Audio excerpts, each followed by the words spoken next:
Did you know that your vehicle typically has two air filters? It's got one for your engine, one for your cabin.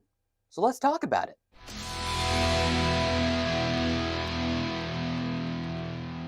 The engine air filter is typically just a paper filter that's used to keep dirt and debris out of your engine. It's important to replace this filter at proper intervals so that your engine can run with the power and efficiency it's designed to run with. The media that makes up your cabin air filters can vary.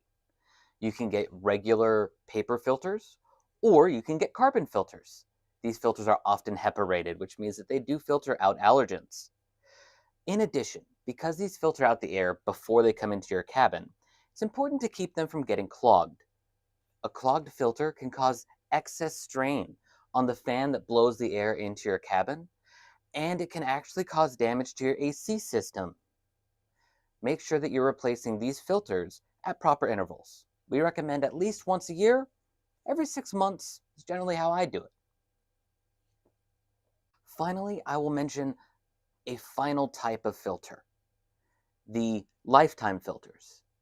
These filters are good filters, and you can get them for both your engine air filter and your cabin. However, it's important that you're cleaning these at proper intervals. Their lifetime as long as they get cleaned.